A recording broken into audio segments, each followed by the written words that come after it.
Muy buenas tardes a todos, bienvenidos nuevamente. Ahí sí que a un webinar más de la Asociación de Desarrolladores Inmobiliarios de Guatemala. Ahí sí que agradecemos a cada uno de ustedes por dedicarnos hoy el tiempo y estos minutos tan valioso de su horario. Agradecemos a cada uno de ustedes porque realmente sabemos que nos han seguido durante todo este tiempo y que los temas que hemos tocado pues son temas de valor y que pues al final de cuentas generan un impacto en la industria, ¿verdad? Estamos teniendo ahí un poquito de inconvenientes en lo que nos ingresa Marcos, pero vamos a estar por acá. Las dudas nuevamente ya saben que las podemos hacer por la vía del chat, o bien si alguno tiene alguna duda posterior, pues perfectamente nos la pueden hacer llegar a info@dig.com, no, perdón, .gt, y pues si aún estás pensando en asociarte, pues eres más que bienvenido, ¿verdad? Realmente lo que estamos buscando como asociación es generar un impacto positivo, no solamente en la industria, sino que al final de cuentas en cada uno de los sectores de la misma. El webinar de hoy, pues ahí sí que lo agradecemos a nuestro patrocinador, Qualicons, ¿verdad? Qualicons es una empresa con presencia no solamente en Guatemala, sino que también en El Salvador, y pues con una gama bastante variada de proyectos, no solamente propios, sino que también construcciones que pues realizan a cada uno de sus diferentes clientes.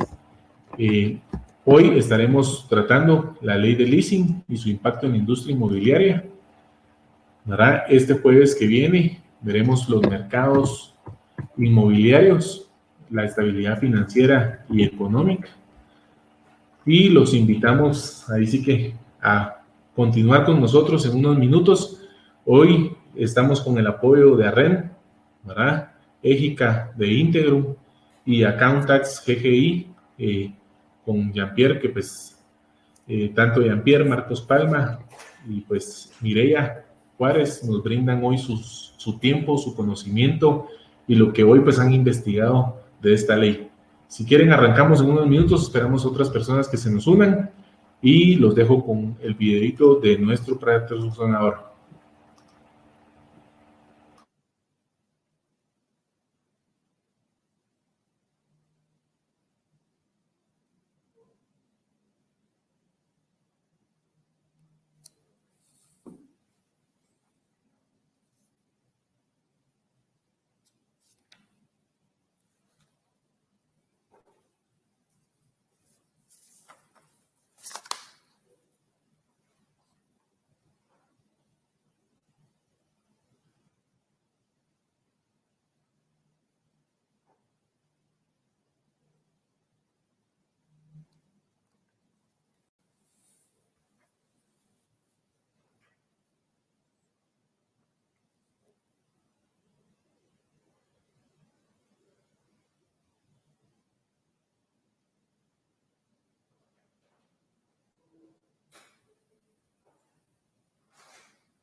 El videito no nos funcionó, pero a manera de introducción damos la bienvenida a todos. Arrancamos un webinar más. Hoy tenemos un tema que está en boca de todos, un tema que pues ahí sí que ha sido noticia la última semana, y pues hoy contamos con un panel de expertos. Jean-Pierre Barrascud nos acompaña hoy para contarnos desde su lado y su perspectiva fiscal los beneficios, bondades, la ley, cómo viene, a quiénes beneficia, pero por sobre todo eso, pues al final de cuentas, cómo podemos hacer un uso adecuado de la misma.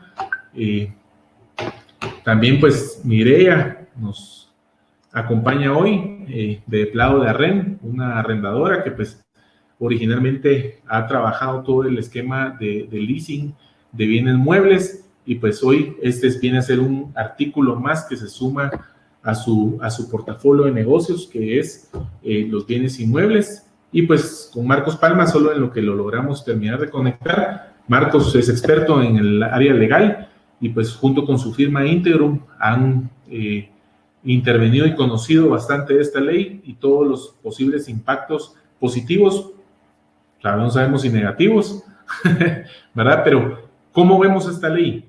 tal vez, no sé, si quieren arrancamos con las damas.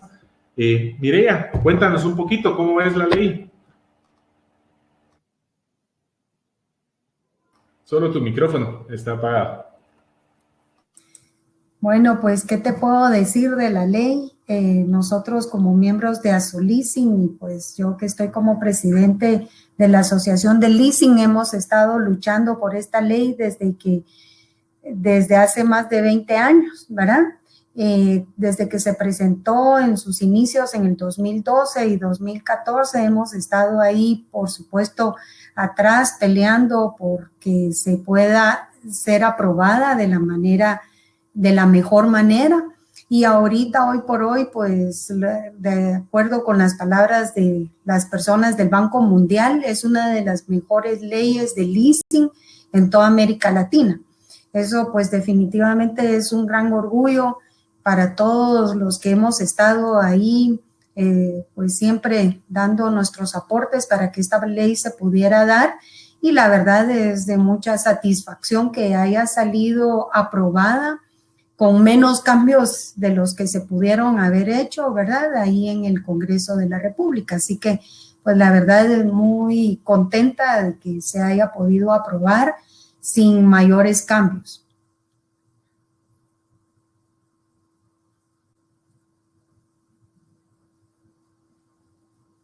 Ok. Y digamos, muchos nos preguntan aquí, ¿verdad? Tal vez aprovechando que tú estás del lado de ARREN, vienen las primeras preguntas y dicen, bueno, si el leasing se viene dando ya tanto para bienes inmuebles como muebles desde hace años atrás, ¿qué beneficios o qué impactos tiene la presente ley? O sea, ¿qué diferencia marca ahora?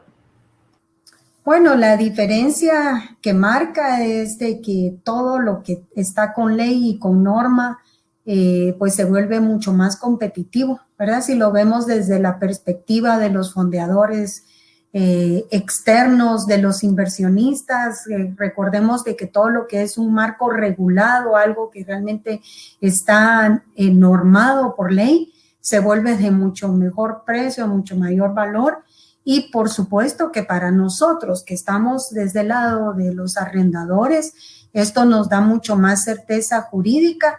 Del lado de los arrendatarios, esto les da mucho más tranquilidad porque ya no van a ir a ser fiscalizados por la Superintendencia de Bancos y que les vayan a malinterpretar los aspectos del uso del leasing. También le da un marco de regulación al mismo fiscal, ¿verdad? De tener las reglas claras y, por supuesto, esto es una gran diferencia en lo que es el hacer de leasing. Si bien es dicho de que ya lo hemos estado haciendo, han habido muchos aspectos que nos han estado regulando, pero totalmente en diferentes leyes, ¿verdad? En el Código Civil, en un reglamento que se dio de la ley del impuesto sobre la renta. O sea, pero ahorita tener integrado todo esto, pues eso nos da mucho más auge para dar más beneficios tanto a nuestros arrendatarios como, por supuesto, también a nosotros mismos. Ok, perfecto. Tenemos hoy sí un poquito de problemas técnicos aquí, pero Marcos Palma está con nosotros acompañándonos temporalmente desde el teléfono. Marcos, digamos, dentro de tu experiencia, pues, ¿cómo ves la ley? Para empezar, la ley, ¿cuándo sale publicada? ¿Cuándo podemos arrancar a hacer uso de la misma? Bueno, claro que sí, Carlos. Bueno, sale publicada en el momento en que el presidente la sancione. El presidente de la República la tiene que sancionar. Una vez la haya sancionado, sale publicada y de ahí habrá que esperar el plazo que tiene de vacatio legis, se llama, que es el plazo en el que entra en vigencia. Estimemos que va a salir publicada probablemente mañana o la próxima semana, a más tardar lunes, martes o miércoles, y luego pues, tenemos un plazo de 3 meses a partir de la publicación para que entre en vigencia, ¿verdad? ¿Qué pienso de la ley?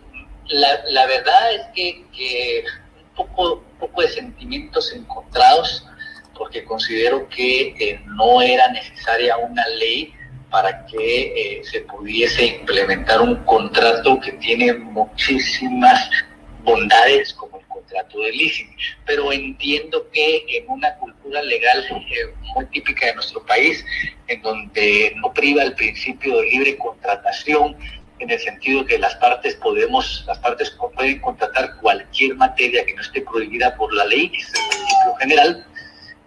Aquí funciona al revés, aquí solo podemos contratar lo que la ley nos permite. Lamentablemente nos aplican un criterio muy de funcionario público. Entonces la ley, la ley, lo que veo es que para mí los dos objetivos debieran de ser: uno, el tratamiento fiscal del leasing, cómo funciona el leasing, y creo que ahí sí era necesaria una ley para que la administración tributaria no fuera a hacer ajustes injustificados o poco fundamentados, porque no había una ley. Y dos, el tema de la ejecución por el caso de incumplimiento del arrendatario, que sí se necesitaba obviamente un procedimiento especial. En términos generales me parece bien la ley, con ese sentimiento de que para mí no era necesaria una ley, pero a la vez considero que de plano tenía que abordarse esos dos temas. Tengo una preocupación respecto a la ejecución, pero lo dejo si quieres para más tarde, de que ojalá que no se vaya a promover una inconstitucionalidad por el tema de la ejecución. Ok, perfecto, Marcos. Jean-Pierre, hablando de temas fiscales, contanos un poquito cómo la ley viene, pues al final de cuentas, a interactuar con la materia fiscal, principalmente viendo que pues ciertos temas o esquemas del leasing originalmente generaban cierto conflicto con la SAT. Gracias, Carlos. Muy buenas tardes a todos. Estamos contentos de contar con una audiencia hoy bastante concurrida, y como ya los que me conocen, voy sobre los efectos prácticos de la norma sin entrar en demasiados tecnicismos. Esta ley es una ley que regula una operación particular. Cuando hablamos de leyes que regulan operaciones particulares, son leyes que deben tener una implicación práctica en el uso de las mismas. ¿Qué quiere decir? Que no debería tener, en realidad, ninguna discrecionalidad de parte de SAT en cuanto a que puedan opinar sobre si aplica o no en cierta vía hacia si es un gasto deducible o hacia si estoy en condiciones de poder dar el bien en arrendamiento, y que una vez implementemos un contrato de arrendamiento con opción a compra, pueda ser sujeto a que SAT nos diga que estamos haciendo simulación. ¿A qué me refiero? Antes de la ley existía la situación de yo, propietario de bienes que estoy desarrollando o propietario de bienes que tengo en propiedad. Si viene un comprador y me dice, oye, yo quiero comprar ese bien, pero quisiera que me lo dieras en renta por 24 meses y al final de los 24 meses, oye, me vas a dar la propiedad.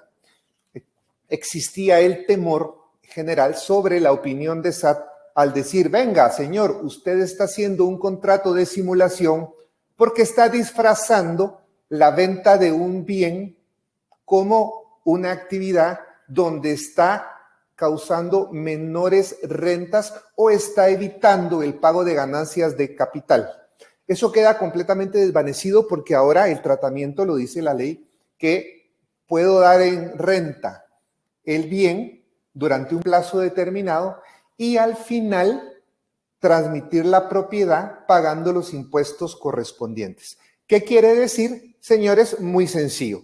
Si voy a comprar una propiedad, por ejemplo, de $400,000, podría yo tener una renta de $100,000 en un plazo de 24 meses, pagando mi factura de renta de la misma, eso está afecto al IVA, y al final de los 24 meses, digamos en el mes número 25, voy a tener la opción de ejecutar la opción de compra y en ese momento hacerme dueño del inmueble. Si el inmueble fue previamente vendido, o sea, es una segunda venta, estará afecto al impuesto de timbre. Y si yo soy el desarrollador y es primera venta la que voy a ejecutar, está afecto al IVA como lo establece. La ley lo describe perfectamente. No hay espacio de duda para que venga SAT y nos pueda decir a través de una fiscalización, que las rentas son gastos no deducibles, la ley lo dice claramente, las rentas serán deducibles para propósito de impuestos sobre la renta, y no hay espacio de duda de un tema de simulación. ¿Por qué? Porque inmediatamente aclara que la transmisión del bien estará sujeta a tales impuestos al momento.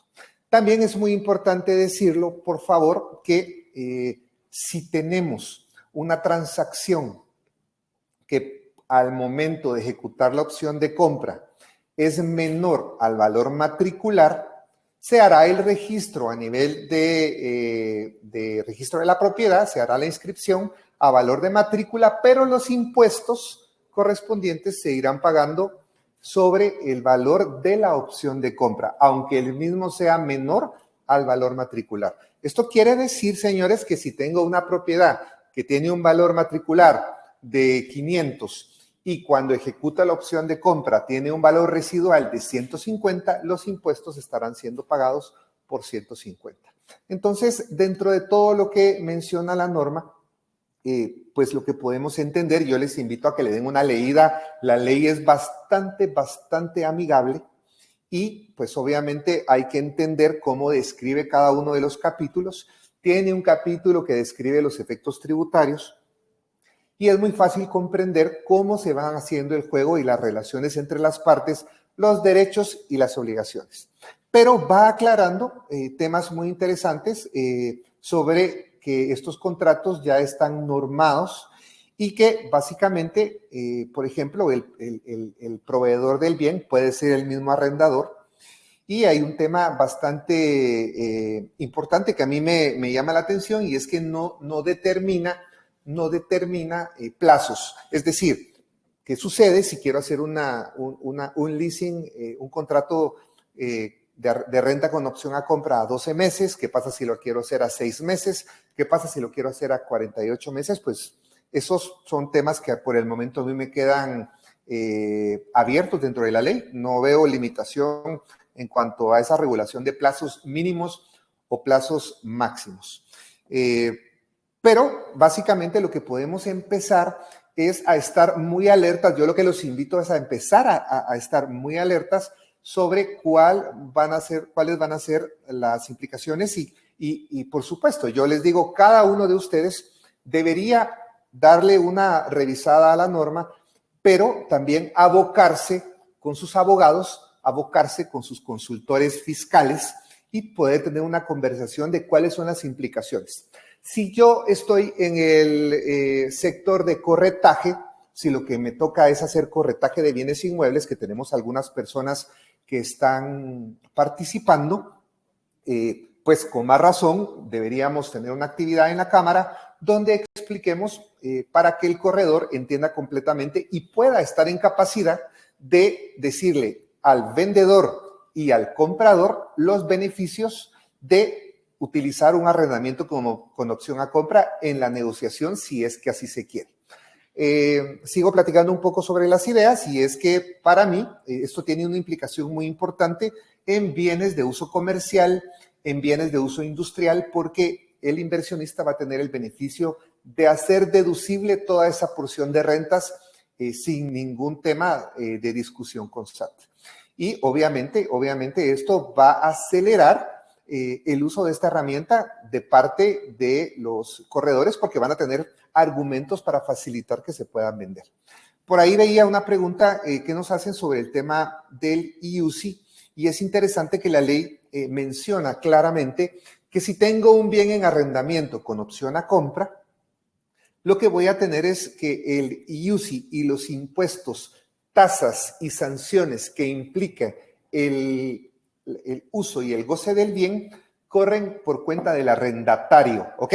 Quiere decir que si voy a tener un inmueble que estoy utilizando en la fase de renta, previo a la opción de compra, aunque está en una opción de renta dentro del contrato, el IUCI y las implicaciones de impuestos, tasas y sanciones corren por cuenta del arrendatario. Eso lo dice así la ley, está así formulado, y que también menciona que para casos de renta, porque hoy estamos hablando de ley de leasing con implicación en el mercado inmobiliario. Para el caso de bienes inmuebles se debe formalizar con escritura pública. Y así vamos a ir conversando sobre algunas preguntas de la forma más práctica, más sencilla. No debemos complicarnos, debemos ver cómo es publicada la ley. Y solo pues le preguntaría, creo que Carlos está fuera de línea un momento, pero quisiera preguntarle a Mireya, ya vino Carlos. Quisiera, Carlos, pues ahí dejar mi exposición. Hay muchos puntos que vamos a ir conversando, pero quisiera haber sido claro en la estructura práctica de cómo tendría aplicación el modelo de la ley. Gracias. Bueno, miren, digamos, varios nos están preguntando y digamos, primero la ley todavía no ha sido publicada para todos los que preguntan. Si pusiéramos todavía el sistema leasing, para muchos nos, digamos, cuesta al final de cuentas entender la figura del mismo. Si pusiéramos en palabras aterrizadas, en palabras sencillas, el por qué optar por un leasing versus optar, digamos, la función de leasing se opta por un bien o por un fin específico, a diferencia de un financiamiento o un crédito directo, ¿verdad? Y por eso su costo es distinto. Entonces, si solo podríamos enmarcar leasing para que la audiencia lo logre entender, y después pasamos a un ejemplo práctico de cómo poder meter inmuebles dentro de este nuevo marco y qué beneficios y qué implicaciones legales hay como contables y financieras, ¿verdad? Tal vez Mireya nos ayudes ahí un poquito. Con mucho gusto. Bueno, mira, antes de pasar a este punto, de verdad me encantó escuchar a Jean-Pierre, lo bien que manejó todos los puntos, de verdad, y lo bueno de escuchar que todo está bien esquematizado en la ley, eso también es bueno, porque si no después comienzan algunas cuestiones que pueden entrampar, ¿verdad? El uso de las cuestiones y realmente yo creo que ha sido muy claro.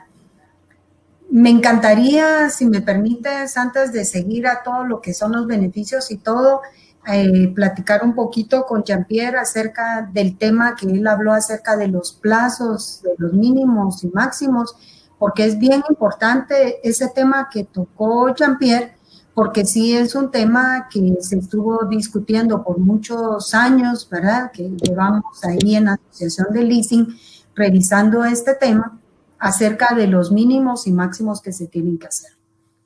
Esta ley, a diferencia de la que fue la ley de factoraje que pasó sin ninguna revisión, esta ley ha pasado por todas las revisiones habidas y por haber, ¿verdad?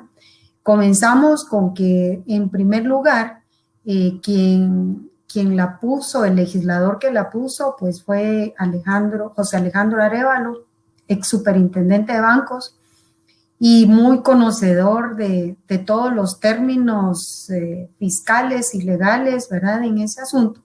También la revisaron en la Superintendencia de Bancos, la revisaron en la SAT, la revisaron en la Bolsa de Valores, en AGIS, en la Asociación de seguros, ¿verdad? En la Cámara de Finanzas, en la Cámara de Comercio, bueno, todo el mundo estuvo revisando la ley.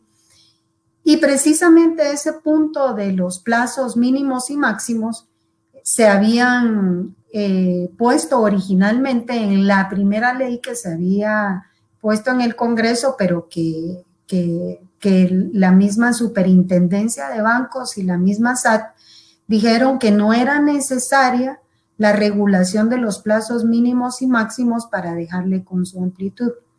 Pero en las asociaciones nosotros hemos visto que tampoco debemos de abusar de las figuras, ¿verdad?, que son buenas y que son previamente hechas para el progreso de la República, para que realmente podamos estar creciendo como industrias y todo.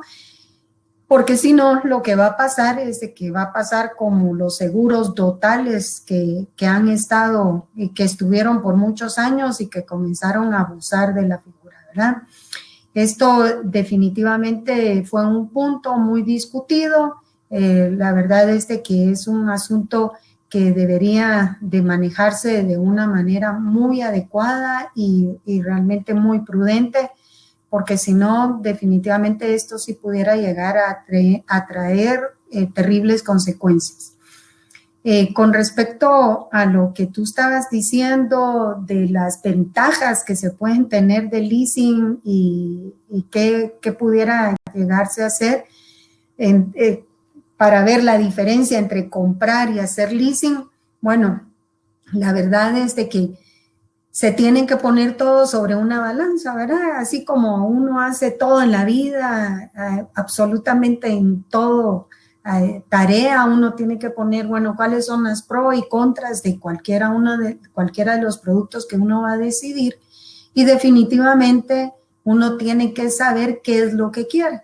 Y para poder uno hacer un leasing, uno tiene que saber, bueno, cuáles son las intenciones que yo quiero con este bien, realmente para qué me va a servir, cómo lo voy a utilizar en mi empresa, cuáles son las expectativas que yo necesito, cuáles son las razones financieras que yo espero de mi empresa, cuáles son los usos que yo le quiero dar a la renovación de mi equipo para poder hacer el leasing.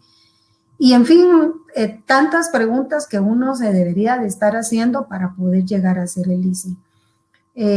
Comparar un crédito fiduciario, un crédito hipotecario con el leasing es el peor error que se puede cometer, ¿verdad? Porque estaríamos comparando peras y manzanas que no tienen nada que ver una figura con la otra, porque hay muchos componentes que se tienen que llegar a determinar para poder uno decidir entre una cuestión y otra, ¿verdad? Esto es totalmente diferente y por eso es de que efectivamente se necesitaba desglosar y saber qué es el leasing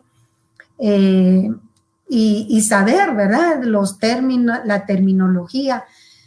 Yo creo que al principio, pues, una de las preguntas que estaba diciendo las personas es de que es tan difícil entender el leasing. Y sí, por eso es de que nosotros necesitábamos una ley de leasing, porque es un producto tan diferente, tan único, que no se puede estar comparando con una figura con la otra, no se puede comparar con plazos, compras a plazos, como muchas de las personas también lo quieren simular. No se puede comparar con compra de activos fijos, no se puede comparar con crédito fiduciario o hipotecario. O sea, es una figura única y por lo tanto se necesita entender, ¿verdad? Cada uno de la terminología que se usa y se emplea en la ejecución de este producto. Pues no sé qué más quisieras que ampliara para poder ir ahí hablando, Carlos. Si quieren, digamos antes, Marcos, la ley contempla, pues no todos pueden hacer leasing, o sea, la ley dentro de su naturaleza contempla, digamos, la primer condicionante para poder ofrecer o hacer un leasing, ¿verdad? ¿Nos podrías contar un poquito?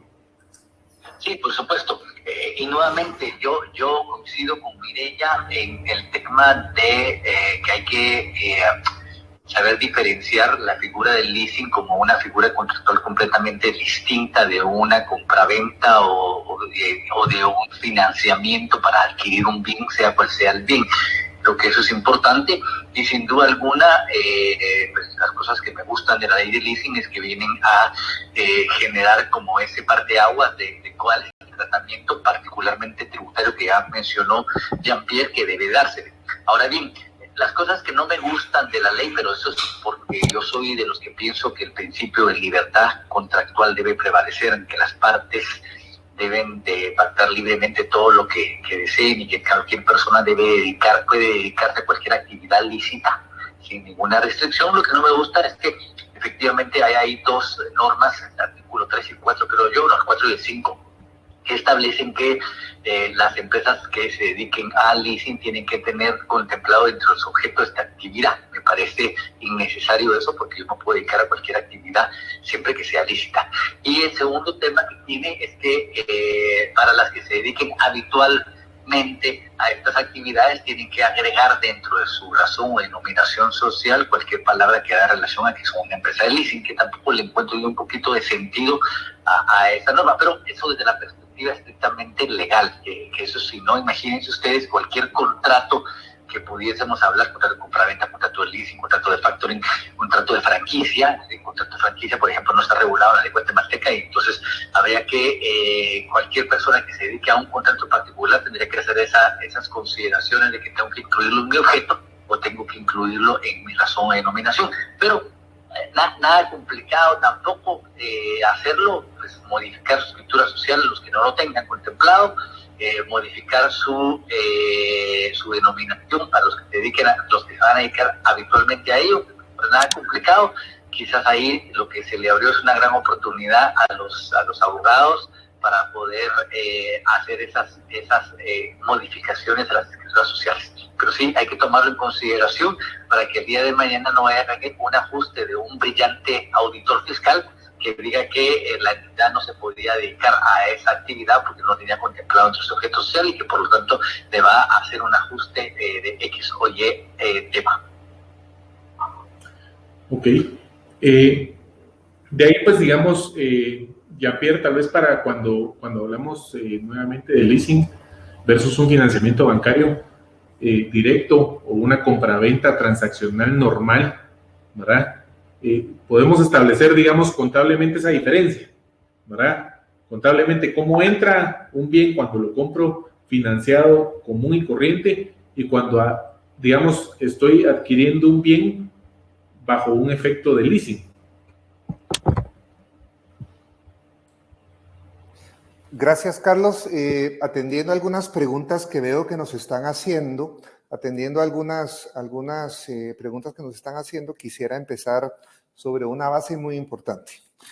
A ver, los que tenemos negocios, los que asesoramos empresas, pero además también tenemos negocios, lo primero que queremos evitar en un esquema de negocios es una consecuencia penal con la SAT. ¿Estamos de acuerdo? Nadie quiere una consecuencia penal. ¿Por qué? Porque la consecuencia penal conlleva un tema de prisión y conlleva consecuencias graves hacia la persona. Se termina el tema de responsabilidad limitada y en cuanto a aspectos económicos, y entro en un riesgo de mi libertad. ¿Cómo podría haber sido un tema penal previo a la ley?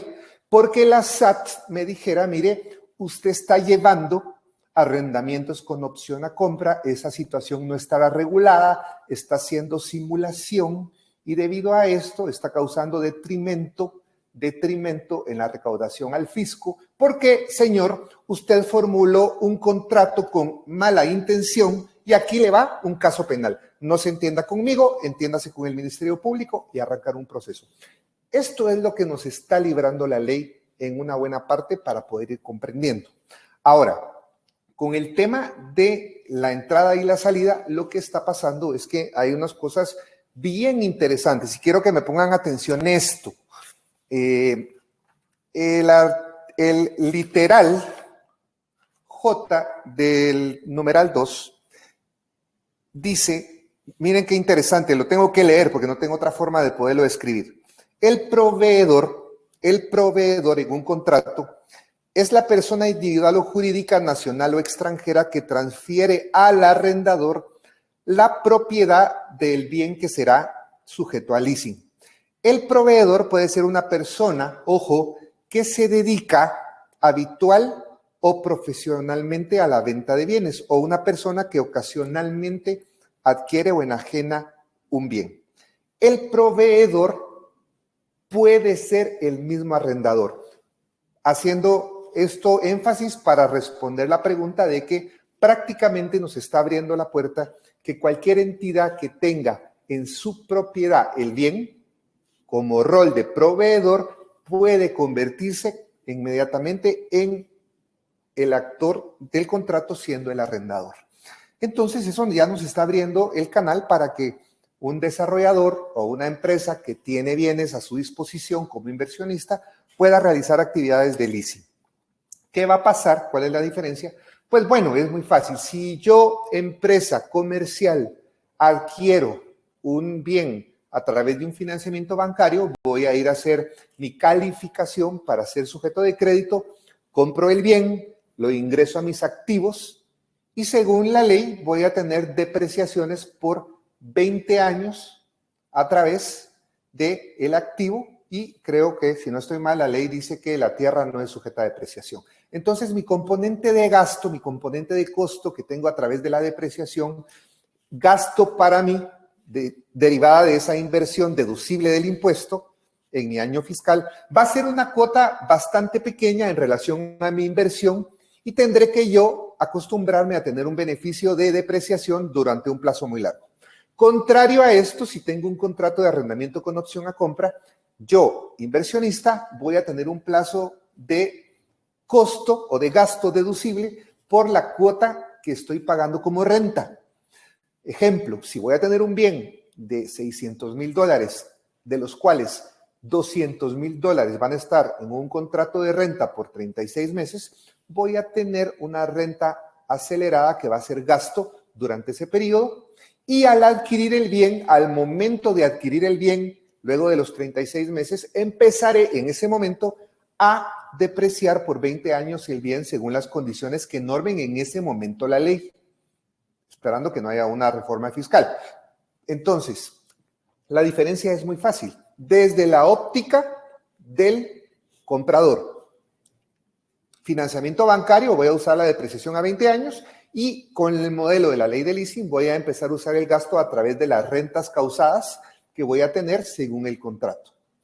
Y desde la óptica del arrendador, ojo, que la ley también establece. Muy importante esa parte, aquí la tenía, ya moví la página por estar pasándola, la vamos a ubicar rápidamente, y me dice, mucho cuidado, que yo como arrendador del monto total facturado como renta, menos el monto amortizado del bien, es el componente que voy a asignar como renta bruta o como ingresos. ¿Qué quiero decir? Lo que quiero decir es que voy a tener un bien que estoy dando en arrendamiento con opción a compra, y ese bien lo voy a ir amortizando en la cuota, en la parte asignable al contrato. Entonces voy a tener un diferencial que va a ser el que voy a asignar como ingresos afectos a impuestos. Este es un tema más técnico, no puedo entrar ahora en un ejemplo numérico porque no es el propósito de la plática, pero ojo, la ley, por favor, a todos los empresarios y asesores aquí presentes, inversionistas y corredores, por favor, atención al título 5, dice disposiciones tributarias. Tiene un capítulo específico para tratar las disposiciones tributarias y sus efectos. Pero recordemos que lo importante es entender. Por aquí me dice Byron Paz y me comenta que él no está de acuerdo desde el punto de vista penal. Si mi empresa hace un contrato y la factura en tiempo y paga el IVA, no debe ser interpretado por SAT como penal. Byron, yo estoy de acuerdo contigo. Yo no soy la SAT, pero ojo, yo me he topado con casos donde SAT me dice, señor, no le creo lo que usted está haciendo, me parece que su contrato tiene indicios penales y sin preguntarte, Byron, te mueven de una vez a un escenario penal. Ojo, lo que estoy diciendo, Byron, es que estás en tu derecho de no estar de acuerdo, por supuesto, pero estamos poniendo la explicación desde la óptica de SAT, no desde la óptica de firma.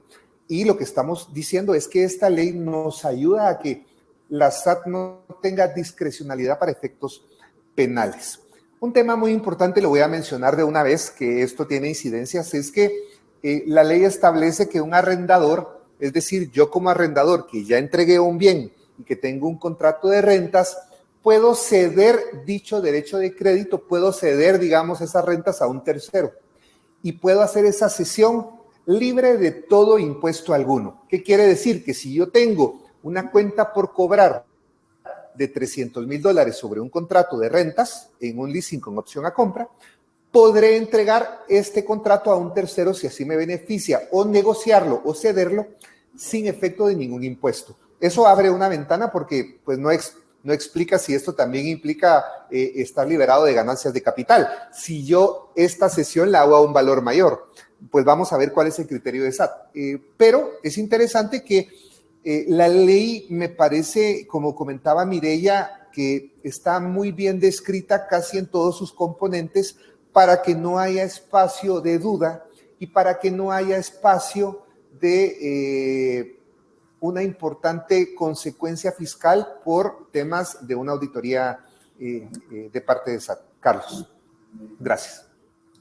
Yo quisiera comentar un poco acerca del artículo 35 que leíste hace un ratito, acerca de los efectos para el arrendador y que estabas hablando acerca de la renta bruta. Ojo, porque ese texto está relacionado solamente con para efectos del arrendador, ¿verdad? Entonces, no se vaya a confundir porque este tema más que nada está para los efectos del ISO. Como tú dices, es un asunto bastante fuerte de hablar, ¿verdad? Porque hay que entender bien todo el contexto que se tiene de la ley y el espíritu por el cual fue escrito, y ese artículo es precisamente por todos los problemas que los arrendadores o las arrendadoras tenemos con respecto a la gran cantidad de activos y la gran cantidad de facturaciones que se tienen que hacer con respecto a las cuotas, ¿verdad? Entonces, solamente para hablar de esos términos, la verdad es de que este es más que nada para efectos del arrendador, dado que los arrendadores pues tenemos que contabilizar todas las facturas con su valor bruto, incluyendo capitales y todo, ¿verdad? En el renglón de la renta bruta.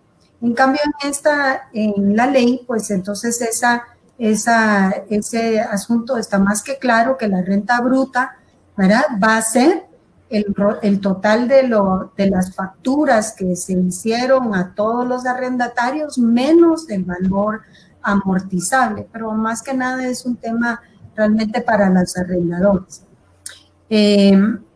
Bueno, yo estaba leyendo aquí dentro de las preguntas que me estaban diciendo que no fui clara en explicar la diferencia entre un crédito bancario y lo que es el leasing, pero mejor explicado de lo que lo hizo Jean-Pierre, yo creo que no está, ¿verdad?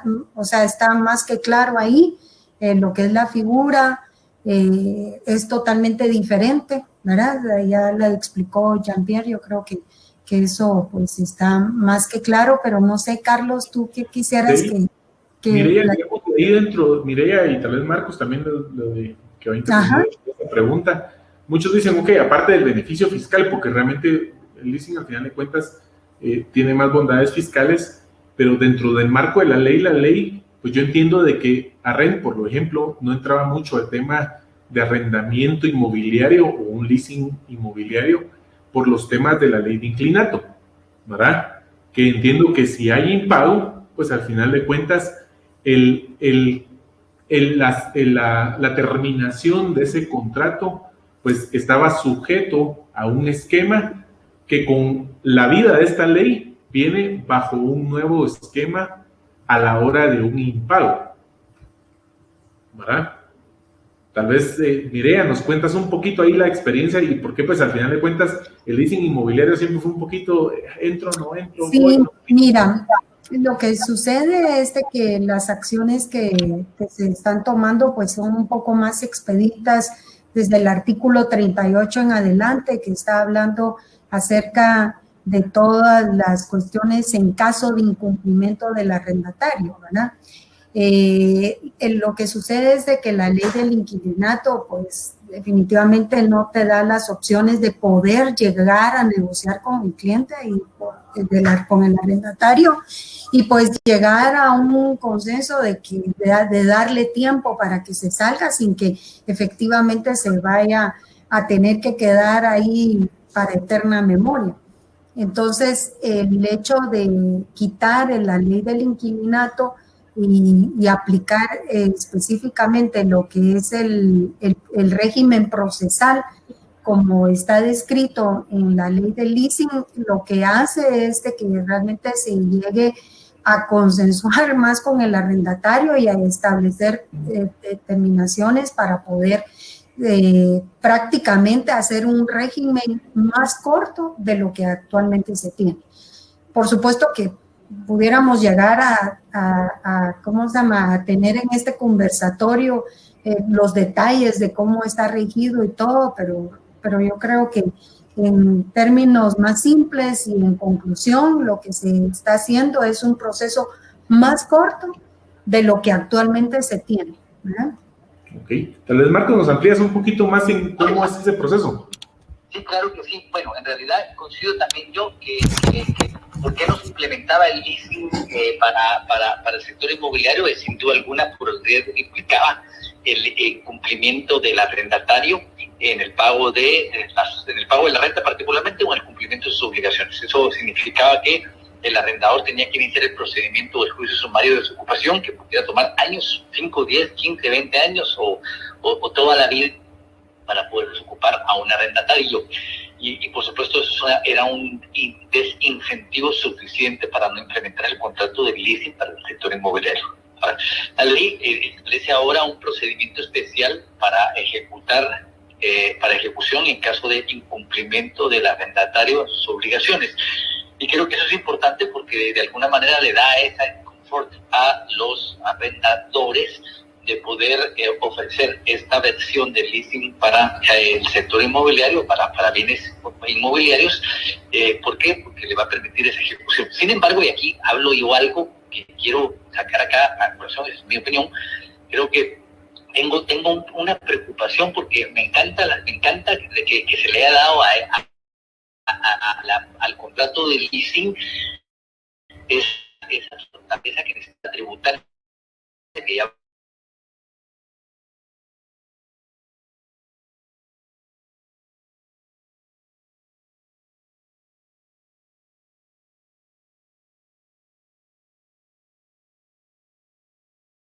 el tema de darle un procedimiento especial al arrendador para poder exigir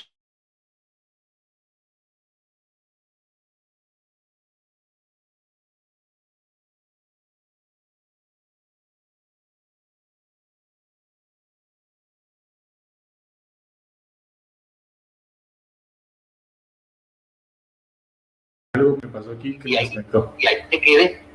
Pero creo yo que el procedimiento establece un procedimiento especial a cargo de un notario y está bien porque el procedimiento se ve que es muy expedito.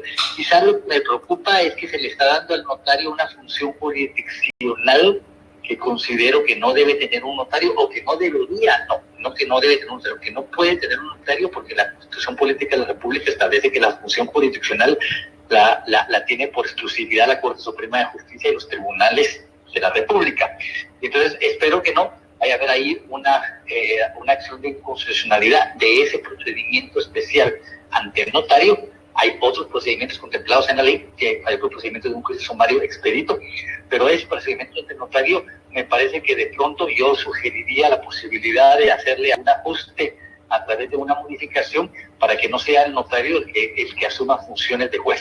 Pero de ahí mi recomendación para quienes quieren implementar un contrato de leasing sería, uno, buscar el arbitraje como un mecanismo de solución de controversias, incluyendo el caso de incumplimiento por parte del arrendatario. ¿Por qué? Porque el arbitraje sí tiene la posibilidad o tiene el asidero, digamos, constitucional para que pueda llevarse a cabo el arbitraje y que el tribunal arbitral pueda asumir funciones jurisdiccionales porque las partes expresamente así lo establecieron. Entonces sería mi recomendación. Yo tal vez no me iría al procedimiento especial ante notario porque me correría el riesgo de que si el día de mañana la Corte de Constitucionalidad declarara que es inconstitucional, entonces me va a dejar a mí paticoja la mesa. Ok, perfecto. Y de ahí, digamos, pues, eso es para que también entendamos otra de las bondades de lo que contempla la ley. Digamos, al final de cuentas, la ley no aplica necesariamente para todos y para todos los mercados. O sea, eso es algo que debemos de entender. Y recuerden que también, digamos, parte de lo que la ley contempla es que no necesariamente debe de existir siempre la opción forzosa de compra. Eso sí es algo que originalmente nunca estaba contemplado en los leasing. Siempre se debía de dar la opción forzosa de compra. En este caso hay una excepción, si no mal recuerdo.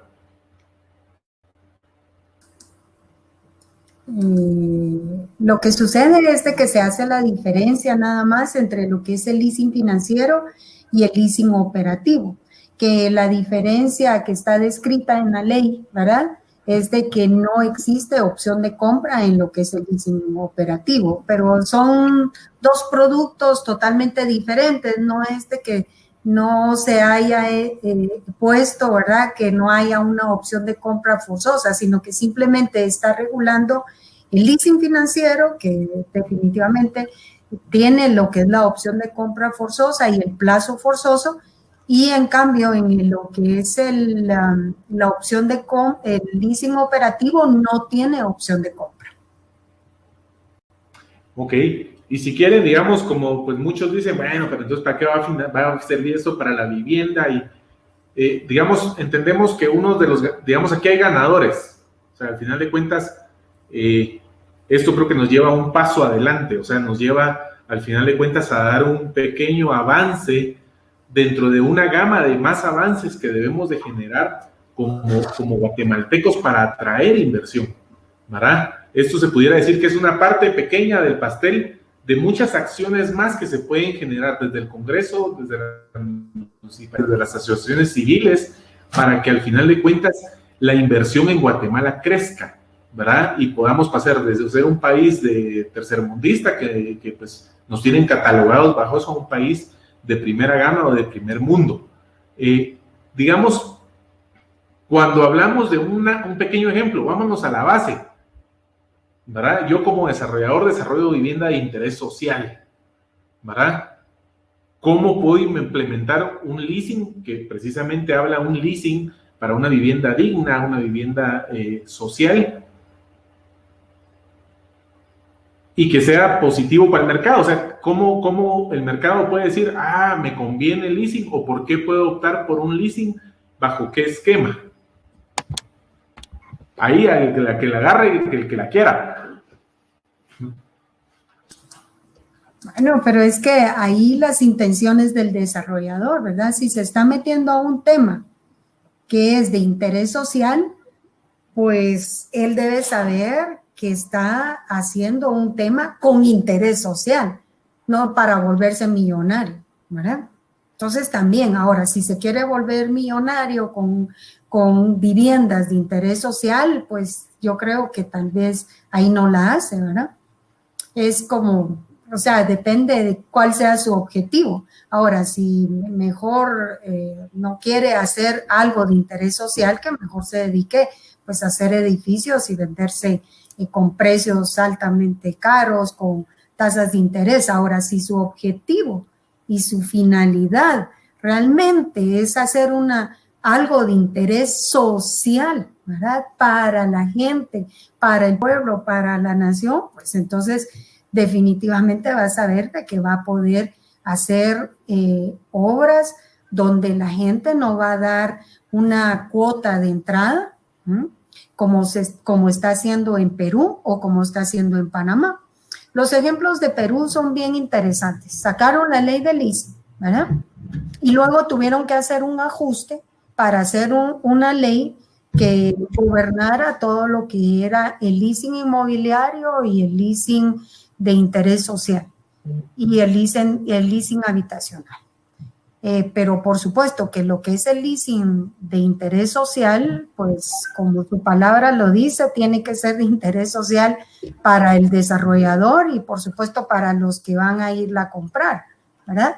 Entonces son mercados totalmente diferentes y bien especializados. Entonces, ¿qué es lo que sucede? Tiene que venir la ayuda del gobierno, si no, nunca se va a poder hacer nada. Tienen que venir financiamientos con tasas súper bajísimas para poderlo desarrollar. Y ahí tenemos el BCIE, que hay líneas de crédito totalmente más bajas para poder hacer interés social. Tenemos también el Banco Mundial, que puede también ayudar con esa situación. Hay muchas entidades que tienen que saber a qué mercado están prestando y a qué mercado se quieren dirigir y quiénes van a ser los arrendatarios. Entonces, todos esos componentes deben de ser sumados para saber cuál es el objetivo que se quiere perseguir. ¿Qué es lo que pasa en Panamá? En Panamá lo que está pasando es de que están haciendo muchas obras de interés social para personas de escasos recursos, por supuesto que tienen que ser de escasos recursos, y entonces viene el gobierno y ¿qué es lo que hace? Lo que hace es de que le da al desarrollador el enganche de la casa.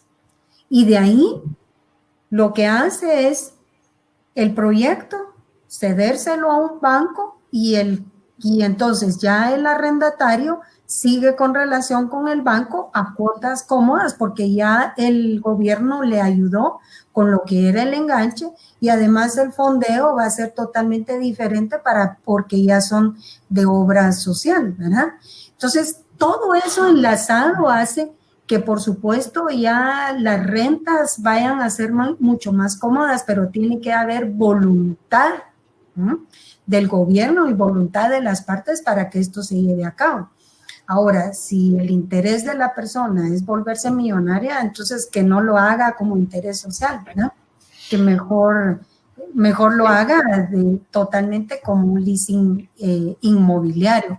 Pero esto tiene mucho de trasfondo y la verdad es de que la idea de poner dentro de la ley que fuera de interés social era precisamente porque se ha visto que está el FHA, la ley de la vivienda y muchas regulaciones que están hablando acerca de interés social, pero realmente no hay algo que esté ayudando para hacer la promoción masiva de esto, ¿verdad? Nosotros, pues, definitivamente como arrendadores y como Asoleasing habíamos estado esperando un cambio dramático en todo esto, pero hubo mucha oposición con respecto a esto y lástima porque hubiera sido un efecto trascendental como lo está haciendo, por ejemplo, en Colombia.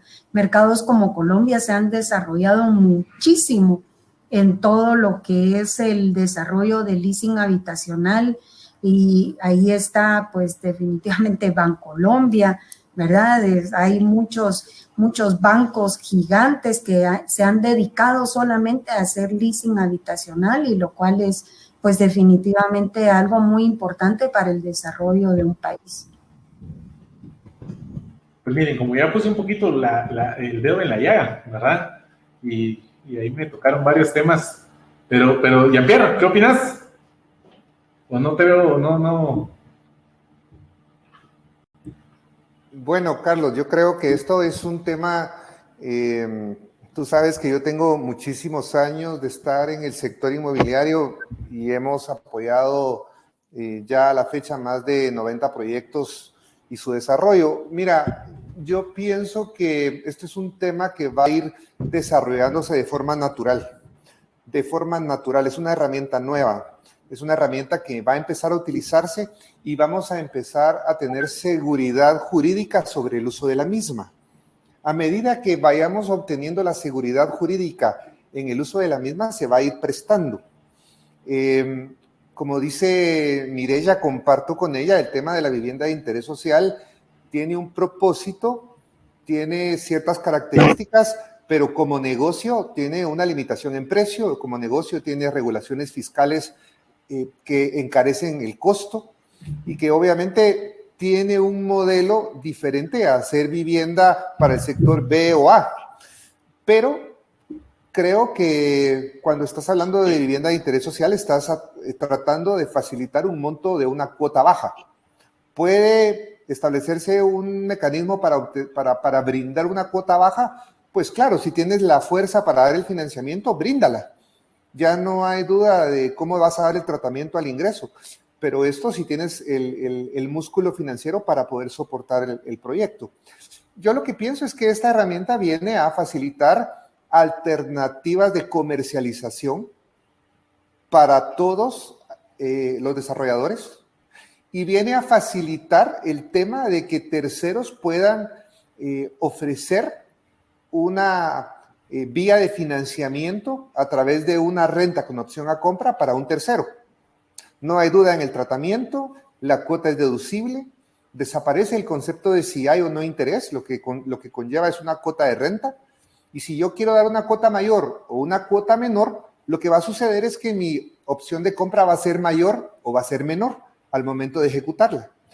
Pero es desde mi punto de vista, ya saltando la claridad fiscal es una herramienta de muchísimo uso comercial para que pueda beneficiar a aquellos desarrolladores que tengan unidades y que puedan decir, bueno, miren, nos interesa que de las 60 unidades vendamos 10 con renta con opción a compra. Nos interesa que de 100 unidades vendamos 15 con renta con opción a compra.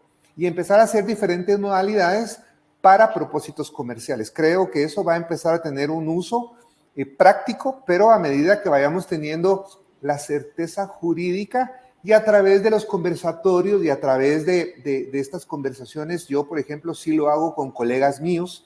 Me gusta conversar las leyes, me gusta confrontar diferentes puntos de vista, creo que es sano. Entre abogados es muy sano también discutirla y encontrar todos los puntos para que podamos tener una conciliación del uso de la misma. Y si tenemos diferencia, pues simplemente conocer el nivel de riesgo que podemos absorber. Pero insisto que tiene una implicación comercial porque nosotros en la práctica de asesorar a nuestros clientes en diferentes medios, tanto compradores como desarrolladores, tenemos ya bastante tiempo de la solicitud de parte del comprador de levantar la mano y decir, señor, ¿me puede hacer usted un arrendamiento con opción a compra? Y la respuesta es normalmente, mire, no lo podemos hacer. Si quiere ejecutar esto, vaya a una arrendadora regulada y ejecútelo de esa manera. Ahora esto se está abriendo, pero va a ser interesante seguir aprendiendo, seguir estando atentos a cómo se comporta la comunicación de parte de SAT, ver cómo se comporta si no hay alguna inconstitucionalidad en caso general sobre la ley y todos estar con las antenas bien atentas sobre el uso práctico que le vamos a poder dar a esta herramienta. Marcos, no sé si quieres agregar algo. Sí, gracias, Carlos. Coincido plenamente con lo que dice Jean-Pierre. Creo que este es un primer paso y un paso importante tener la ley. ¿Por qué? Precisamente porque se necesitaba ese régimen particular para el tema tributario, para manejar el tema tributario de manera apropiada y evitar esas interpretaciones equivocadas de SAT, incluyendo lo que dice Jean-Pierre de una eventual acción penal, porque eso se le mete en la cabeza a la SAT.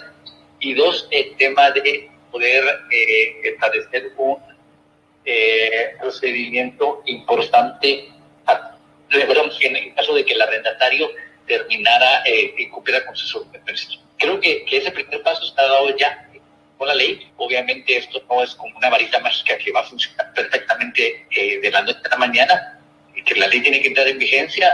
Ojalá no haya ni inconstitucionalidades, pero las habría. Habrá que estar con las antenas, como dice Jean-Pierre, listas, y luego empezar a implementarla, ¿no? Empezar a hacer contratos de arrendamiento. Yo creo en la libre contratación, creo que las partes deben de establecer todo lo que quieren establecer más allá de lo que dice la ley, obviamente sin contradecir una prohibición expresa de la ley. La ley no tiene prohibiciones, afortunadamente, por lo tanto las partes son libres para pactar lo que quieran en cuanto a plazo, en cuanto a condiciones, a interés, etcétera, etcétera, renta, etcétera, etcétera. Así que me parece que el presidente de las naciones que se publique, que entre en vigor en 3 meses. En esos 3 meses creo que va a haber discusión en foros sobre las ventajas de la ley. Habrán quienes hablan bien de la ley, habrá quienes detracten la ley, pero me parece que es un buen inicio para poder implementar, al igual que lo han hecho otros países, porque como dice Mireia, un contrato que tiene muchísimas bondades, sin duda alguna. Así que lo importante es que las partes, yo creo que el mensaje que yo daría es: debe de prevalecer el principio de libre contratación. Todas las partes pueden pactar libremente lo que la ley no les prohíbe. Por lo tanto, basado en esta ley, las partes son libres para establecer un contrato de leasing a su conveniencia, a sus mejores intereses. No, y como digamos, yo les platicaba al principio un ejemplo de claramente la vivienda de interés social, y pues yo ahí sí difiero de unas cositas. Claramente todos los que estamos en el negocio de desarrollo inmobiliario arrancamos bajo un principio, no solamente el principio monetario, sino que el principio primordial es traer vivienda digna, traer soluciones habitacionales a personas. Si no, estaríamos en el modelo de lotificadores, que pues el modelo de lotificadores, a final de cuentas, es un esquema financiero, ¿verdad? Y digamos, una de las primeras barreras que tenemos, y si ya dependemos del gobierno y queremos seguir dependiendo de entidades de gobierno, pues vamos a tener al final de cuentas demoras en leyes que traen progreso, como la que actualmente tenemos, que fue una ley conocida hace años atrás, ¿verdad? Y que solamente había pasado a ser engavetada por la complejidad o la voluntad política que la misma podía tener o no podía tener. Gracias, pues hoy contamos con una herramienta más que brinda una solución. Y si bien, incluso hasta para la vivienda de interés social, nosotros analizando la ley, puede venir a ser una solución muy como lo que Jean-Pierre decía, si tenés el músculo financiero o si tenés proyectos en el interior de la República que querés desarrollar, ¿verdad? Y que lo que tenemos el inconveniente de esta persona no está bancarizada en sus ingresos, ¿verdad?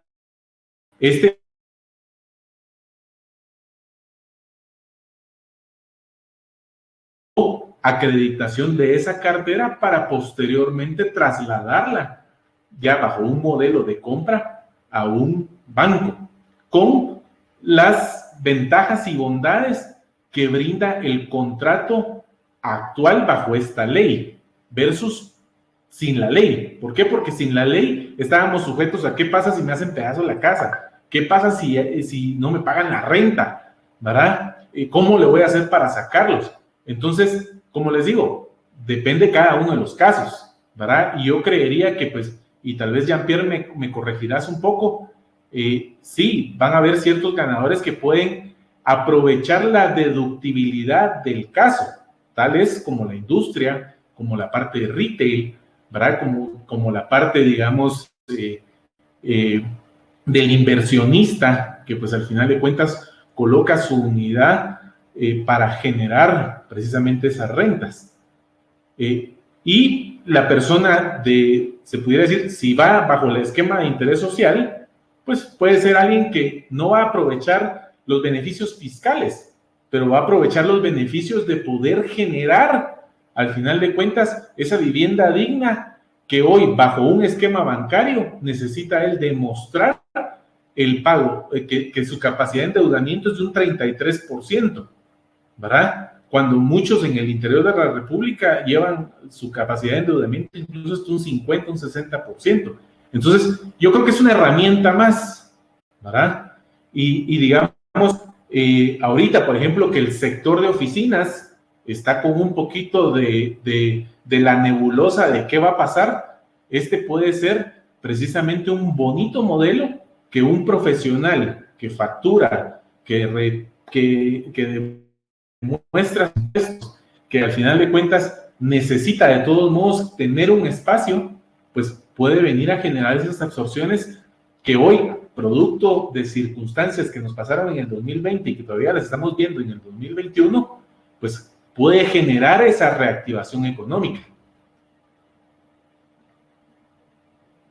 Carlos, coincido contigo en cuanto a cómo se va a ir dando el beneficio hacia cada sector. Jorge Cifuentes acá nos pregunta, beneficio fiscal para poder acreditar las cuotas de arrendamiento de leasing al ISR en personas de relación de dependencia. Bueno, para personas en relación de dependencia, Jorge, lo que vas a tener es la posible o no recuperación del IVA a través de cómo liquides tu impuesto.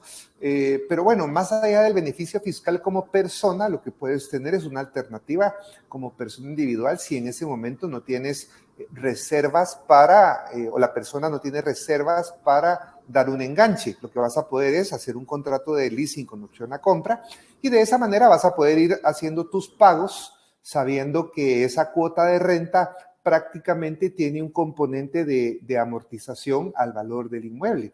Entonces, la persona puede no tener el monto del enganche, pero se va a ver beneficiado en la cuota baja. Y luego también preguntas sobre si los fideicomisos pueden aportarse contratos de leasing. Es una respuesta que va más dirigida hacia Marcos, pero no le veo yo limitación a que pueda ser aportada a un fideicomiso según se haga el contrato de fideicomiso, pero Marcos nos podrá ampliar sobre este tema. Claro que sí, no, sin duda alguna, Jean-Pierre, sí puede ser aportado a un fideicomiso los contratos de leasing. Nuevamente, creo que es importante volver a recalcar ese principio. Podemos hacer todo lo que la ley no nos prohíbe.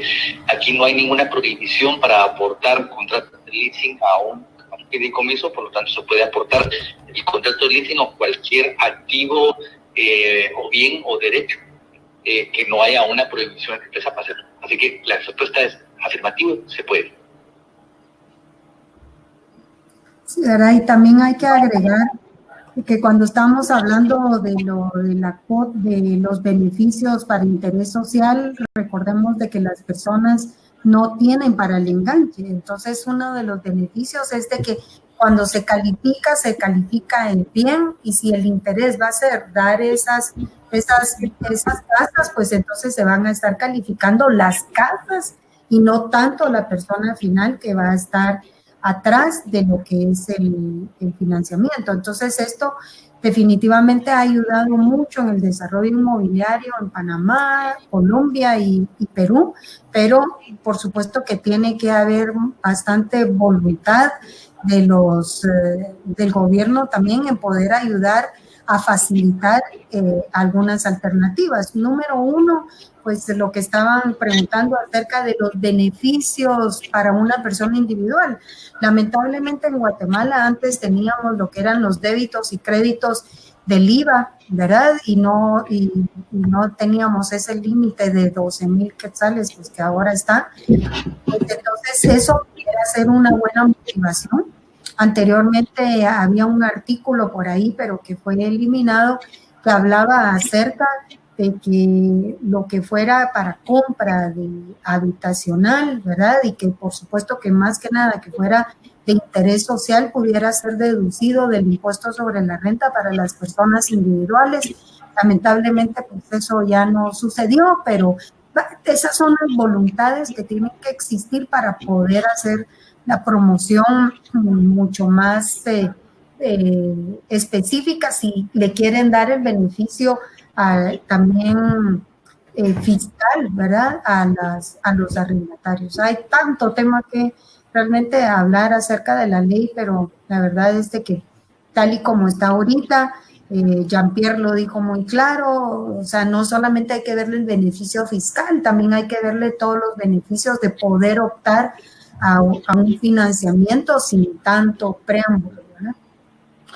Y para todos, bancarizadas, perdón.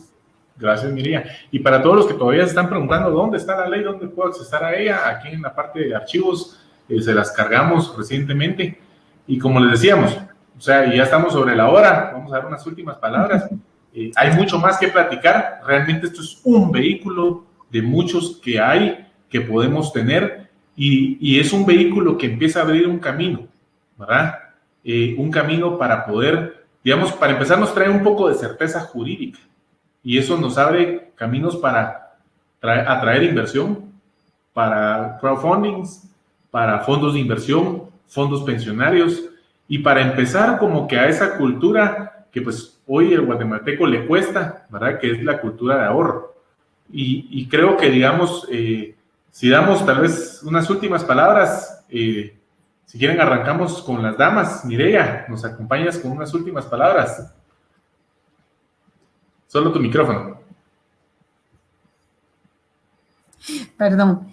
Bueno, muchas gracias a ustedes por la invitación. Realmente se lo agradecemos porque sí es importante que la ley se conozca y se conozca bien, ¿verdad? Que se conozca bien cuál es el espíritu que realmente tiene y pues saber las opiniones de muchas personas, pues eso nos enriquece mucho a nosotros como arrendadores para poder dar un mejor servicio o estar realmente ahí platicando con las personas porque para nosotros esto es algo muy bueno, algo muy motivador, ¿verdad? Para poder seguir adelante. Así que muchas gracias y esperamos que ojalá podamos tener más conversatorios como este.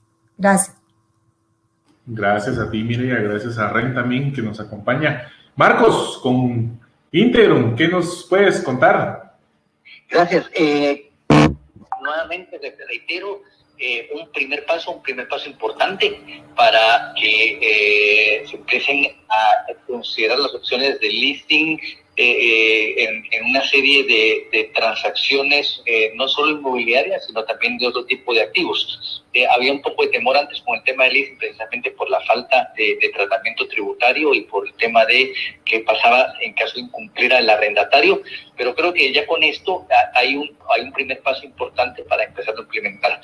Sigo insistiendo en el consejo de que las partes establezcan su contrato, que establezcan los términos y condiciones bajo los cuales van a regir esa relación contractual, y sí, mi recomendación, de pronto también muy puntual, es que se considere el arbitraje como mecanismo control. Es mucho más eficiente en términos de tiempo y de recursos que irse a jurisdicción ordinaria. Gracias, Marcos, y a la firma Integrum. Ahí, Jean-Pierre. Gracias, Carlos.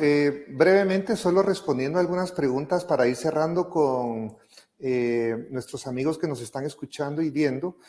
Alguna pregunta era si el esquema 70-30 que se usa habitualmente va a ser sujeto a leasing. Mi punto de vista es que sí. Obviamente 70-30 tengo inmueble y acción y tendré que yo que hacer los componentes adecuados para dar en renta el inmueble y al final hacer el componente 70-30 sobre la transacción final. Pero sí, no veo ningún problema que el esquema de la ley de leasing tenga algún conflicto con el esquema 70-30, que es el modelo para venta inmobiliaria. Y luego también me preguntan sobre temas de fuente de financiamiento. Solo aclarar que la ley sí establece en una de sus partes claramente que el arrendador puede acceder a fuentes de financiamiento directamente para adquisición de bienes y poderlos dar en leasing. O sea, aclara que puedo yo ser como arrendador, ir a acceder a créditos para poder después estos activos darlos en leasing y que el contrato que estoy haciendo sea, el contrato de préstamo sea directamente para esa orientación.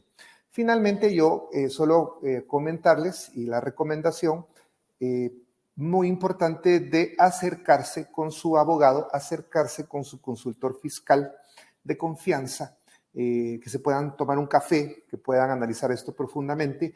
Hoy lo que escuchamos son opiniones, por lo menos de mi lado, son puramente opiniones, análisis en base a experiencia y que no deben ser tomadas como fuente de derecho. La fuente de derecho es la norma misma publicada en el Diario Oficial. Así que les mando muchos saludos a todos. Carlos, gracias por la oportunidad. Marcos y Mireya, Rosita que por ahí nos está escuchando y esperamos vernos pronto en un próximo webinar. Saludos. Y pues ahí sí que muchas gracias a todos y a cada uno de ustedes por su participación. Mireya, Jean-Pierre, Marcos, realmente ha sido un gusto poder contar con su conocimiento, con sus palabras, con su experiencia, ahí sí que con en tan poco tiempo poder condensar algo que pues sabemos que requiere más tiempo, requiere más análisis, requiere al final de cuentas entender y comprender bien cada uno de sus componentes y sus implicaciones para cada uno de los casos en específico, ¿verdad? Algo que nos pone, pues al final de cuentas, contentos a todos es que, podemos ver que hay voluntad, ¿verdad? Y más en estos tiempos. Es necesario que esa voluntad, pues al final de cuentas, se pueda trasladar en propuestas viables, que no sean propuestas para el beneficio de pocos, sino que contemplen el beneficio de todos, ¿verdad? Porque propuestas como estas benefician al final de cuentas, se puede ver beneficiado cualquiera, ¿verdad? Dependiendo de su giro de negocio, dependiendo de su forma, dependiendo de dónde esté y dependiendo de con quién esté haciendo un negocio. Lo que vemos es que, digamos, ya es una luz al final del túnel que nos trae una parte de esa certeza jurídica que tanto como guatemaltecos hemos pedido y que tanto nuestra sociedad hoy necesita. Así que agradecemos a cada uno de ustedes, agradecemos a nuestro patrocinador y pues si quieren que expulguemos un poquito más, los invitamos a la asociación. Ahí pues podemos hacer una mesa redonda donde pues podamos evaluar y entender caso a caso para poder al final de cuentas determinar, o como bien dice Jean-Pierre, con sus asesores fiscales, legales y financieros, para poder encontrar el mejor modelo que se adapte a la necesidad que hoy usted tiene. Agradecemos a Qualicons y pues ha sido un gusto estar con cada uno de ustedes. Los esperamos para la próxima y pues los dejamos con este video. Gracias nuevamente a REN, a Countax, GGI y a Integrum por su apoyo y participación. Hasta feliz noche, que descansen. Muchas gracias.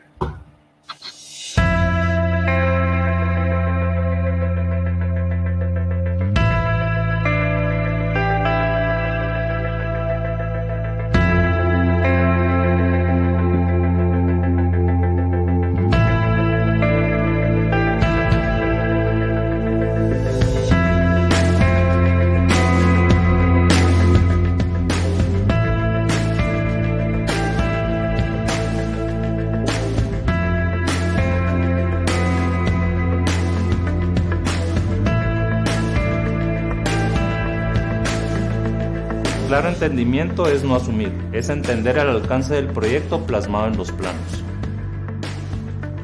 Es revisar exhaustivamente el alcance del proyecto para poder presentar una propuesta alineada a lo que el cliente espera.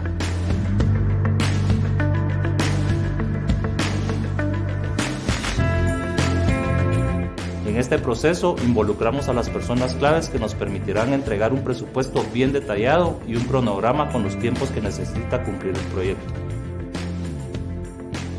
Este esfuerzo trae como consecuencia evitar reprocesos antes, durante y después de la construcción a nuestros clientes, a los especialistas y a nosotros.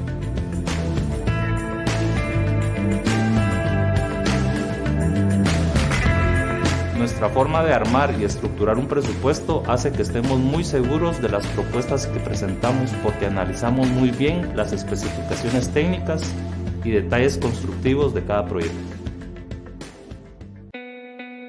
Somos transparentes en la forma como trasladamos la información a nuestros clientes, porque esto evita sorpresas, lo que en nuestra industria hace que un cliente vuelva a confiarnos un siguiente proyecto o nos refiera.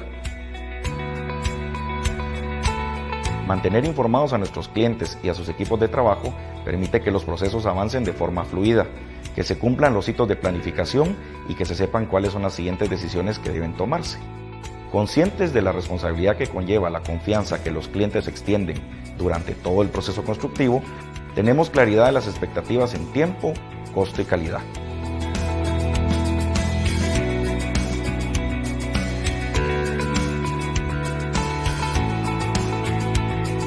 El resultado de nuestra transparencia es la construcción de confianza.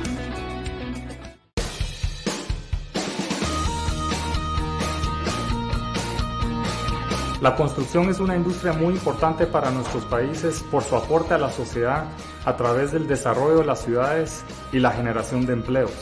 En Qualicons estamos conscientes de eso y reconocemos nuestra participación a través de la construcción de los proyectos que nos contratan y la responsabilidad que esto conlleva. Creemos que la sostenibilidad de la empresa depende en gran medida de las relaciones que vamos forjando con nuestros clientes y de la confianza que vamos construyendo en el mercado. Es por eso que siempre buscamos establecer acuerdos íntegros que promuevan un intercambio justo entre las partes, así como beneficio y crecimiento para todos.